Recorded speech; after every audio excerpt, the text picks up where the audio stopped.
El Centro Cultural Teresa Pamias.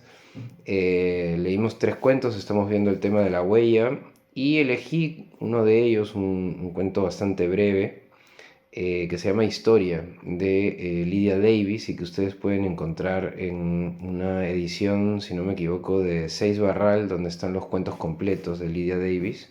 Me parece que hay 3 o 4 colecciones de cuentos allí. Y en este libro, bueno, vamos a encontrar una serie de relatos brevísimos y otros relatos un poco más largos, pero si tiene algo Lydia Davis es que tiene ese punto como de eh, iceberg, ¿no?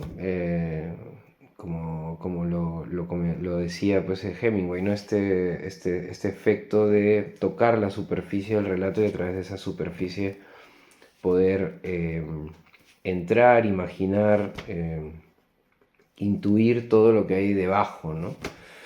Sin embargo, hay ideas contrastadas en ese sentido, ¿no?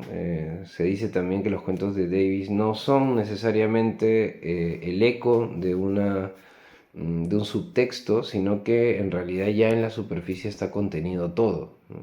Bueno, se puede valorar como uno quiera. En todo caso, yo elegí este cuento porque es un cuento breve, es un cuento condensado, en el cual también hay algunos aspectos que quedan en el aire, pero que el lector interpreta y completa, ¿no? Este cuento. Una literatura que quien sigue este canal sabrá que es mi debilidad, ¿no? La debilidad por los textos que no te lo dan todo, sino que están fragmentados o están eh, cargados de elipsis, ¿no? De vacíos, de silencios, de grietas a través de las cuales yo como lector me meto, ¿no? E intento hacerme mi película. Lydia Davis es una escritora de este tipo, de la familia, podemos decir, de escritores como Raymond Carver, que viene, ¿no? de esa tradición del relato norteamericano del siglo XX, tan afincado en el paradigma del mostrar y no decir, ¿no? Menos enunciados y más imágenes o detalles cuya porosidad me permiten entrar en la profundidad no dicha en aquello que ha quedado solo aludido, ¿no? En ese sentido, pues está esta historia, y esta historia, como les digo, está enmarcada, al menos mi lectura de esta historia está enmarcada en una concepción del el tema de la huella y ya más ampliamente el tema del indicio en el relato, ¿no? El indicio, ese signo de que hay algo detrás de lo que estamos leyendo, o incluso que hay algo delante de lo que estamos leyendo, es un elemento narrativo que tiene una función fundamental, porque en sí casi siempre estamos encontrándonos con frases o componentes de una frase que nos tira hacia adelante en el relato, que nos genera una expectativa, que parece o se prefigura como causa de una consecuencia o como consecuencia de una causa desconocida. Y en este marco entra, por supuesto, el concepto de huella, ¿no? La huella es, en todo caso, un indicio de que algo estuvo allí, ¿no? Y eso que estuvo allí puede estar allí o haber estado allí hace mucho tiempo, ¿no? Pensemos en la huella de un tiranosaurio rex, por ejemplo, o algo que estuvo allí pero hace muy poco, ¿no? Entonces el tiempo entre la marca o el acto de marcar la piel o la superficie o una superficie y el momento en el que hallamos esa huella es, es un buen gancho, ¿no? Para que nosotros podamos escribir relatos en los que jugamos con ese tiempo indeterminado entre el momento en el que aparece la huella o descubrimos la huella y el momento en el que esa huella ha sido producida por una pisada, por una herida, por lo que sea, ¿no? Entonces esta historia de Lydia Davis, escritora norteamericana, que nació en 1947, me parece, sí, 1947, que nació en Northampton, en Massachusetts, y que fue, como les decía, hija de intelectuales. Su padre era crítico y profesor de inglés, su madre era maestra y escritora de cuentos. Ella ya venía, pues, ¿no? Destinada a formar parte del mundo intelectual y el mundo de la literatura, de la cultura. De niña le gustaba mucho el violín y el piano. Probablemente era lo que primero quiso ser, pero la vida, a través de la escritura de poesía, la fue llevando, ¿no? A la literatura. Entonces, en 1974 se casó con un escritor fallecido hace poco, un escritor muy importante de la segunda mitad del siglo XX de la literatura norteamericana, que es Paul Auster, ¿no? Al que hemos reseñado Baumgartner, esta novela publicada por Seix Barral, que fue su última novela, casi un testamento literario, ¿no? Auster y ella estuvieron casados un tiempo, me parece que tuvieron un hijo y se separaron, ¿no? Luego ella se volvió a casar con un artista y bueno, sigue escribiendo, es profesora de escritura, en fin, una escritora norteamericana a tener en cuenta, cuyos relatos son muy muy sugerentes. Y bueno, ahora vamos a analizar esta historia, ¿no? Antes de ello me gustaría mencionar algunas consideraciones que tienen que ver con las funciones narrativas, ¿no? No quiero tampoco explayarme en este tema teórico, pero sí es verdad que el carácter, nos dice Roland Barthes, de un personaje nunca puede ser designado, ¿no? Aunque, dice él, sin cesar es objeto de indicios, ¿no? Es decir, nosotros no podemos, a manera de definición, definir la personalidad de un personaje, porque en la personalidad de un personaje, tal como en la personalidad de un ser humano, hay una serie de sombras, de oscuridades, de opacidades. Y también hay un componente incierto e inesperado en las reacciones de los personajes, ¿no? Yo puedo decir que una persona, así como puedo decir que un personaje es o no de una determinada manera, y luego sus acciones pueden eh,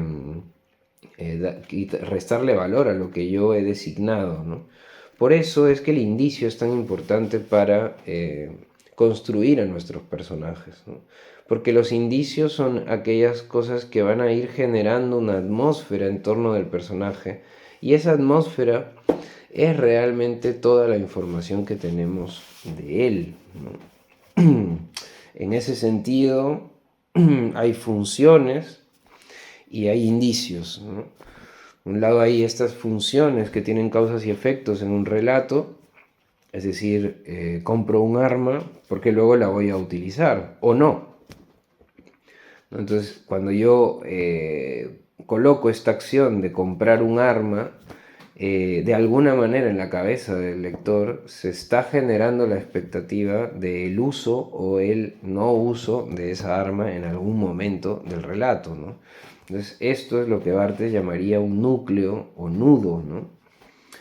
O un relata metonímico, ¿no? Es decir, que tiene que ver además con la acción del personaje. Una acción genera una reacción, ¿no? Como lo dice McKee en su libro El Guión. Y y entonces está este punto, este tipo de función, ¿no? Es una función clara, es una función evidente. Algo va a suceder porque ha sucedido esto, ¿no? En este sentido, pues hay dos tipos de funciones narrativas, ¿no? Hay la función cardinal, que vendría a ser este nudo, este núcleo, es decir, esta acción que va a tener digamos, su acción correlativa. Y luego tenemos estas otras que son las que enganchan unas funciones cardinales con otras, ¿no?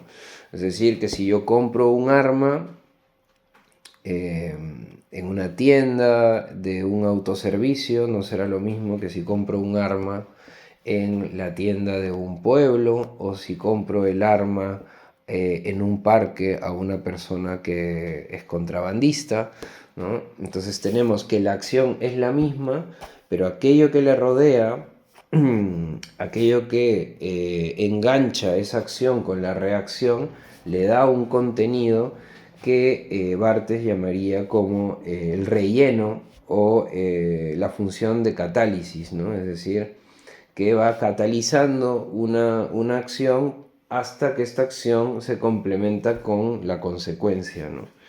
Entonces ahí tenemos estas dos funciones que son muy importantes, que, que tienen que ver con la progresión del relato. Pero es que hay estas otras funciones que son muy interesantes y que son las que realmente explota la literatura que vive de la alusión y no tanto de la información, ¿no? Y aquí están los indicios, ¿no? Que Barthes llama también técnicamente relata metafóricos y que tiene más que ver con el ser de los personajes, con el ser de la acción que se está desarrollando, no tanto con lo que hace en la historia esta acción o este personaje, sino con lo que es la historia en sí, ¿no? Es interesante también ver que donde brillan más estas funciones nucleares, estas funciones que tienen que ver con las acciones consecutivas, que tienen causas y consecuencias, son más típicas del cuento popular. Ayer lo veíamos también en otro taller, un taller introductorio de narrativa, con el narrador omnisciente clásico, ¿no?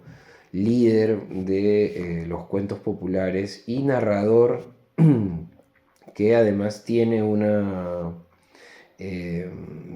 función que está más relacionada con historias donde la peripecia, la aventura, eh, digamos la épica, es lo que predomina, ¿no? En cambio, en los relatos psicológicos, donde el narrador externo se limita a sí mismo, se convierte en una especie como de cuasi omnisciente o de narrador más limitado, ¿no?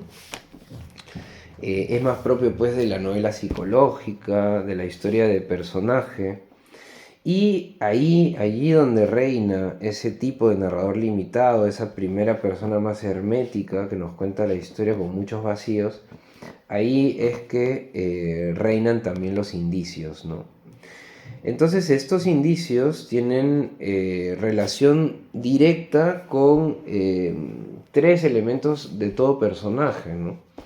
El carácter del personaje, es decir, que estas informaciones indiciales, estos indicios, me van a ir dando componentes para yo en mi cabeza ir armando al personaje. Tiene que ver con los sentimientos, sentimientos que no se pueden explicar, pero que sí que se pueden mostrar y que pueden generar una identificación en el lector, ¿no? Y también tienen que ver con la atmósfera del relato. Es aquello que va generando ese aire, esa sensación, ¿no? Podríamos llamarle la sensación del relato, que sin yo quizá darme cuenta me va llevando en una dirección y no en otra, ¿no? En este caso, el indicio no es un significante, es decir, que no le da significado a las cosas, sino que más bien tiene un significado implícito que nosotros queremos desvelar. Entonces, implican inevitablemente del lector una actividad de descubrimiento, ¿no? El lector tiene que descubrir algo que está velado, a lo que no podemos acceder directamente. A través de los indicios es que el lector aprende a conocer el carácter del personaje, el carácter del relato, la atmósfera de la historia, ¿no?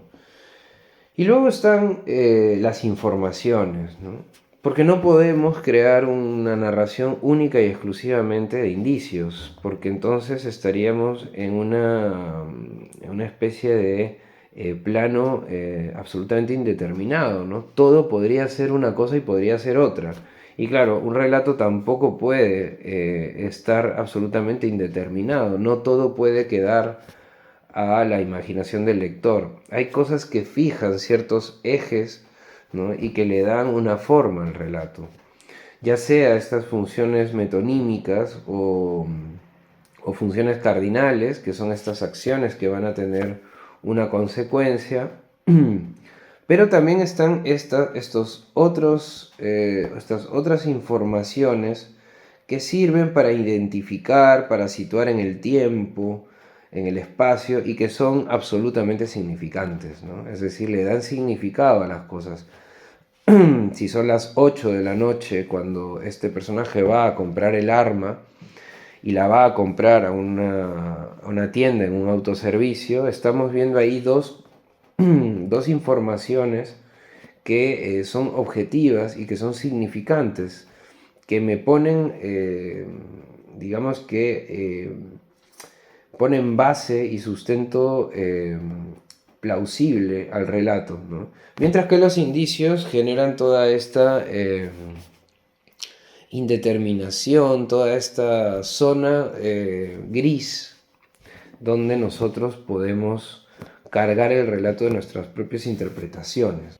Que estos 4 elementos, podemos decir, las funciones cardinales, las acciones consecutivas y consecuentes, las funciones de catálisis o de relleno, que son generalmente las que empalman una acción con otra, la función indicial, es decir, los indicios, aquello que encubre un significado al que nosotros queremos acceder. Y luego están estas informaciones que son a veces también catálisis, ¿no? Pueden tener la función de rellenar espacios para conectar acciones con otras acciones, pero a la vez nos están dando informaciones que significan ciertos hechos o puntualizaciones del relato, ¿no? Bien, entonces con estas 4 funciones de las que nos habla Barthes, podemos ir al relato de Lydia Davis, que se llama Historia, que es con el que abre este libro de cuentos completos, publicado por Seix Barral. Bien, fíjense, ¿no?, cómo empieza este relato. Vuelvo a casa después del trabajo y encuentro su mensaje, ¿no? Su mensaje. No nos dice el mensaje de quién, solo nos dice su mensaje, ¿no? Y este su mensaje ya nos abre una pregunta, ¿no?, al lector. ¿El mensaje de quién? Inmediatamente carburamos posibilidades, ¿no? Posibilidades que se cargan justamente con la información, ¿no? Porque este indicio, su mensaje, está acompañado de una información que es que no viene, que tiene trabajo, ¿no? ¿Quién no viene y quién tiene trabajo? Eso no lo sabemos, eso es el indicio. Pero sabemos que no viene y que tiene trabajo, y que eso es lo que dice el mensaje, ¿no? Entonces ven aquí cómo combina la narradora o el narrador esta doble posibilidad, ¿no?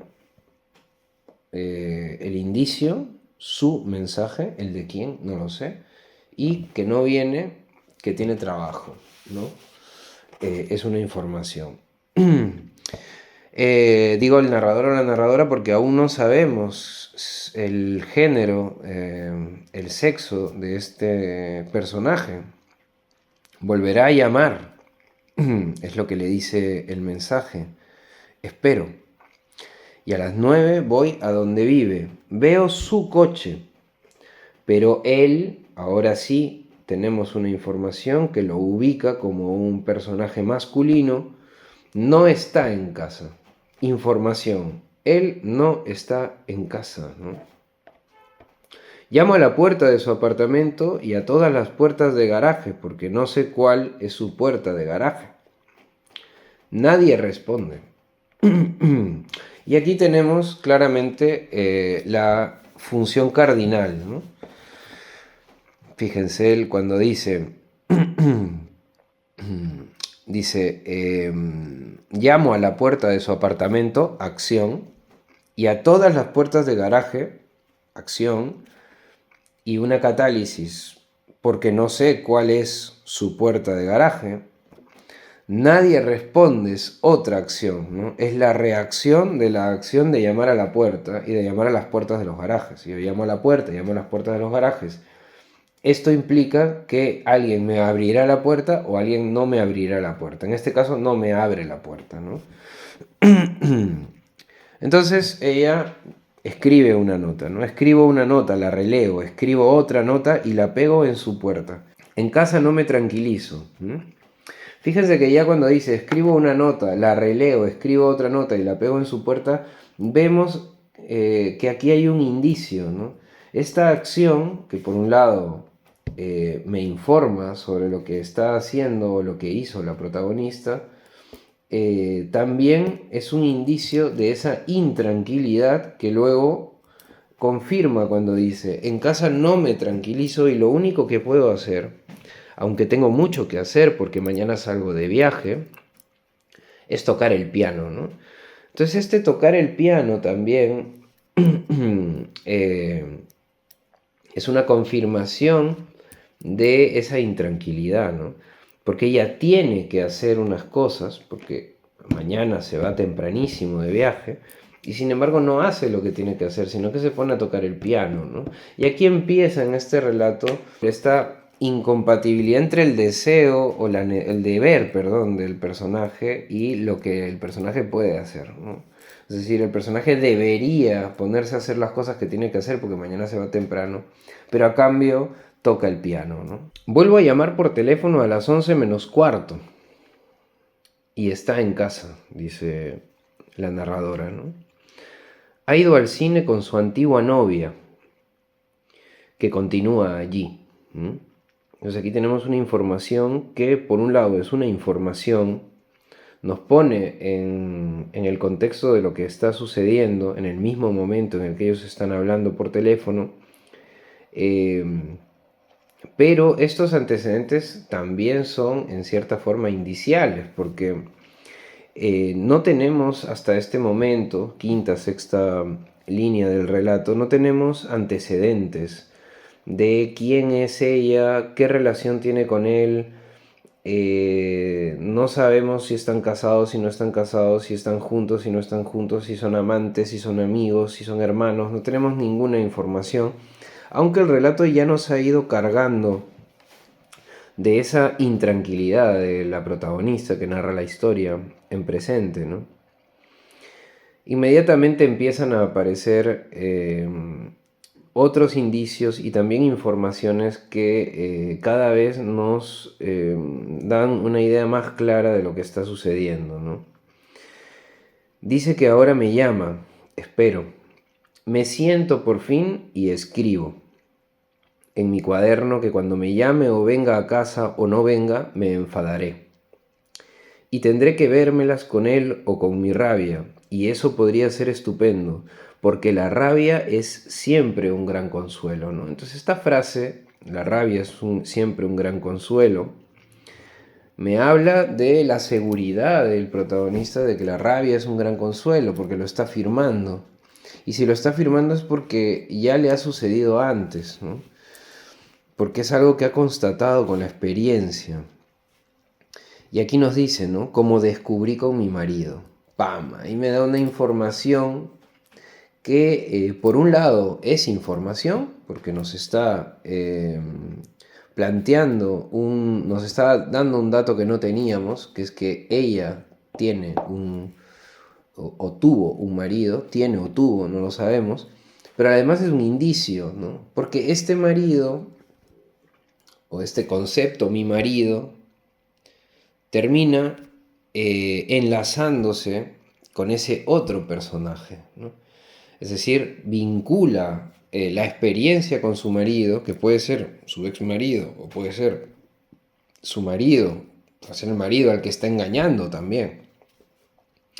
Estamos ante 3 o 4 posibilidades, no sabemos exactamente cuál es la realidad, pero sí que sabemos o sí que podemos intuir que la relación que tiene con este otro personaje que no la llama o que la llama o que no está y luego está y que se ha ido al cine con la exnovia, vincula inmediatamente, se vincula inmediatamente al recuerdo del marido, ¿no? Un recuerdo inmediato porque puede que el marido esté durmiendo en la casa o que le está esperando en ese lugar al que ella tiene que viajar. No lo sabemos, no sabemos exactamente qué pasa, pero sabemos que hay este dato que me pone en contexto, pero a la vez me genera una sensación indicial. Algo hay detrás de esta frase: la rabia es siempre un gran consuelo, como descubrí con mi marido. Y entonces sigo escribiendo en tercera persona y en pasado, ¿no? Este dato también es interesante porque aquí va a utilizar la narradora este truco, ¿no? Para describirse a sí misma. Dice, y entonces sigo escribiendo en tercera persona y en pasado que indudablemente ella siempre ha necesitado un amor, aunque fuera un amor difícil, que casi es lo mismo que decir yo siempre he necesitado un amor, aunque fuera un amor difícil, ¿no? Y este amor difícil se conecta y se vincula inmediatamente con el concepto mi marido y se vincula inmediatamente también con el concepto él que no está, ¿no? Antes de que me dé tiempo a terminar de escribir, llama. Hay una interrupción, ¿no?, de esa escritura. Cuando llama son poco más de las 11:30, es un dato, una información, que también podría ser un catalizador. Discutimos hasta las 12 casi. Consecuencia, este discutir, de la llamada. Y consecuencia, discutir de la llamada, pero también de los datos que ella ha recibido antes. Él se ha ido al cine con su exnovia. Y eso le ha dado rabia. Una rabia que además es un gran consuelo, como descubrió con su marido. No sabemos si ayer o hace 20 años. Todo lo que dice la narradora, es contradictorio. Por ejemplo, dice que no ha querido verme porque quería trabajar, y más aún, porque quería estar solo, pero ni ha trabajado ni ha estado solo. No encuentro forma de que resuelva ninguna de sus contradicciones. No encuentro forma de que resuelva ninguna de sus contradicciones. Y cuando la conversación empieza a sonarme a una de las muchas que mantuve con mi marido, fíjense que marido ya empieza a prefigurarse como un pasado, como algo que ha sucedido, que sucedió, perdón. Me despido y cuelgo, dice. No quiere repetir, ¿no? Es lo que yo puedo interpretar de esta dinámica, de estas acciones y reacciones. Ella no quiere repetir lo que sucedía con su marido, ¿no? Estas conversaciones, estas discusiones, este juego de contradicciones de él, ¿no? Ese personaje masculino que es además contradictorio. Acabo de escribir lo que había empezado a escribir. Fíjense que antes el efecto cardinal de estar escribiendo tiene una consecuencia en acabo de escribir lo que había empezado a escribir, aunque ya no me parezca verdad que la rabia sea un gran consuelo, ¿no? Después de la conversación, después de esa conversación, lo que ocurre es que esa frase dilapidaria de la rabia es un gran consuelo, se convierte en una frase eh, que ya no es del todo certera, ¿no?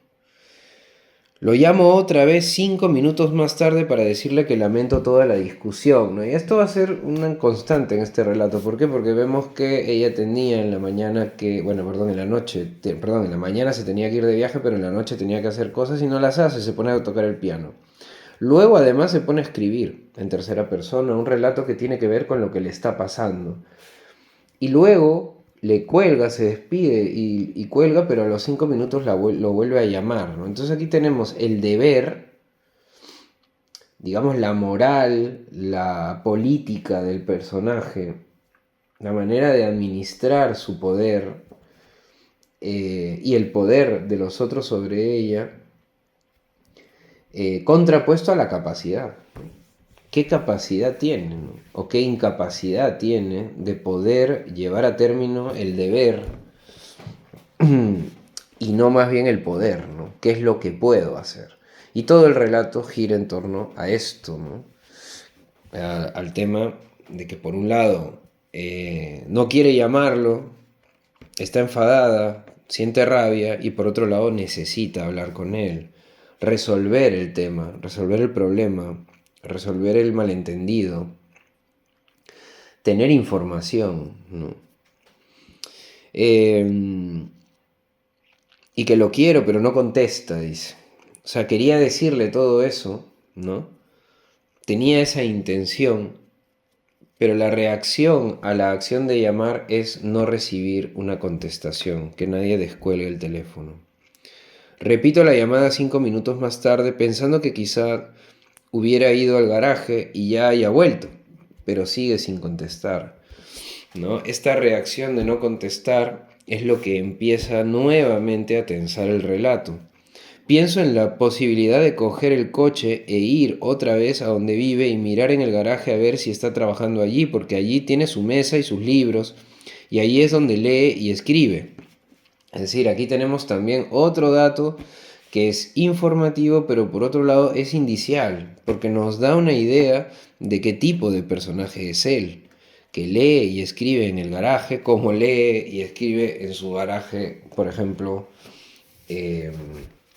Peter Orner, ¿no? El libro que hemos reseñado hace un par de semanas. Fíjate esta frase también, ¿no? Estoy en camisón, esta información de que está como en pijama, ¿no? En pijama, como decimos en Perú. Son más de las 12 y al día siguiente tengo que salir a las 5 de la mañana, ¿no? Repite esta información sobre que mañana se tiene que ir temprano. Pero la repite ¿para qué? Para enfatizar el hecho de que a pesar de eso me he visto y hago el 1,5 kilómetros largo que hay hasta su casa, ¿no? Tengo miedo de llegar y encontrarme delante de su casa otros coches que no había visto antes y que uno de ellos sea el de su antigua amiga, su antigua novia, perdón.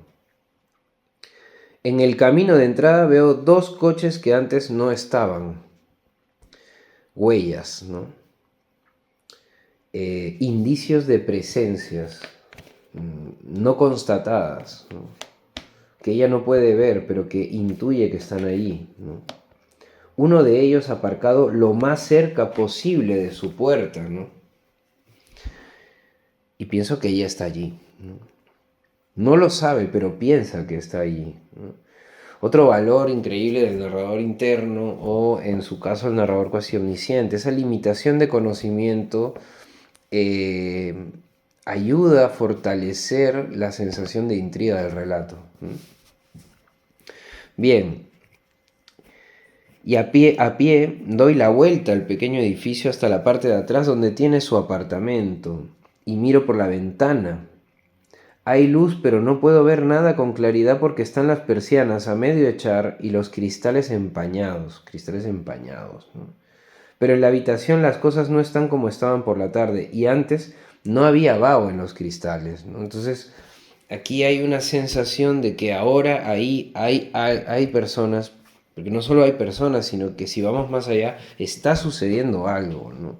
algo que antes no había sucedido. Hay un cambio. Abro la puerta mosquitera y llamo, espero, nadie contesta. Cada vez va más lejos el personaje, ¿no?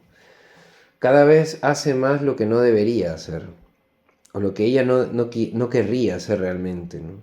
O lo que ella cree que no debe hacer, pero ella lo hace porque es lo que puede hacer, no hay otra manera.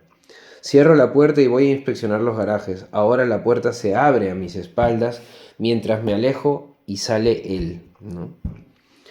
Y ahí vemos también la cardinalidad de estas funciones narrativas, de estas acciones, de estos núcleos, ¿no?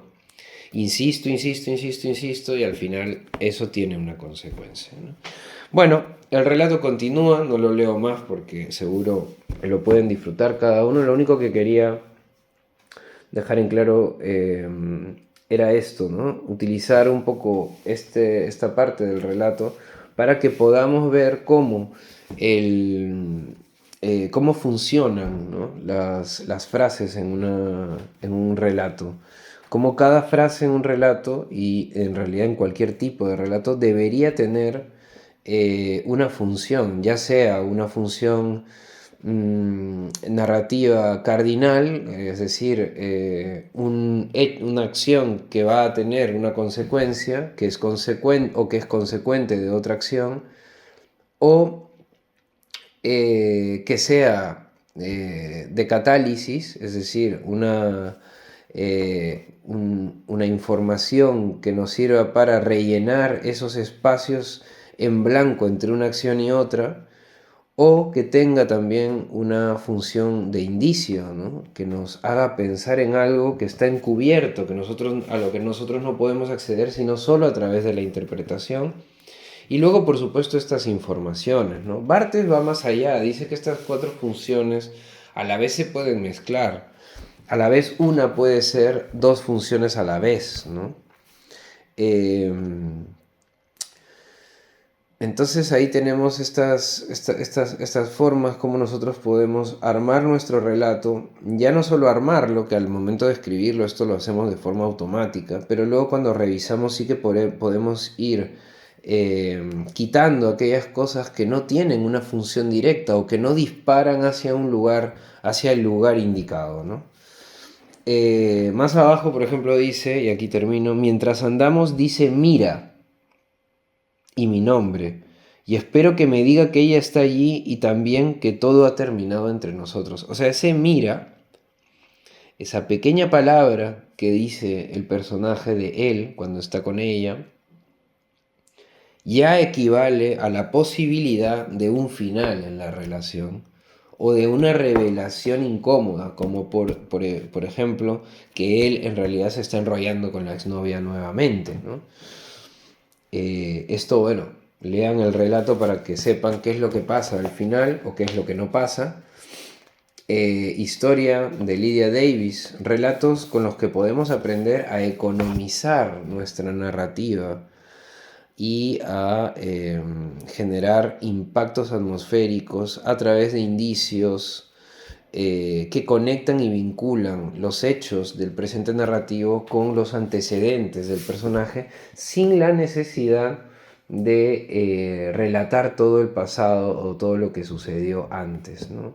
Lo que estamos intentando con esto es generar conciencia de que no todo lo tenemos que contar, sino que utilizando y cifrando la información dentro de según qué tipo de frase, nos ahorramos contar muchas cosas y generamos una narrativa muchísimo más intensa y sugerente para el lector, ¿no? Lydia Davis, Historia. Esto está en Cuentos Completos, publicado en español por Seis Barral. Seguimos leyendo.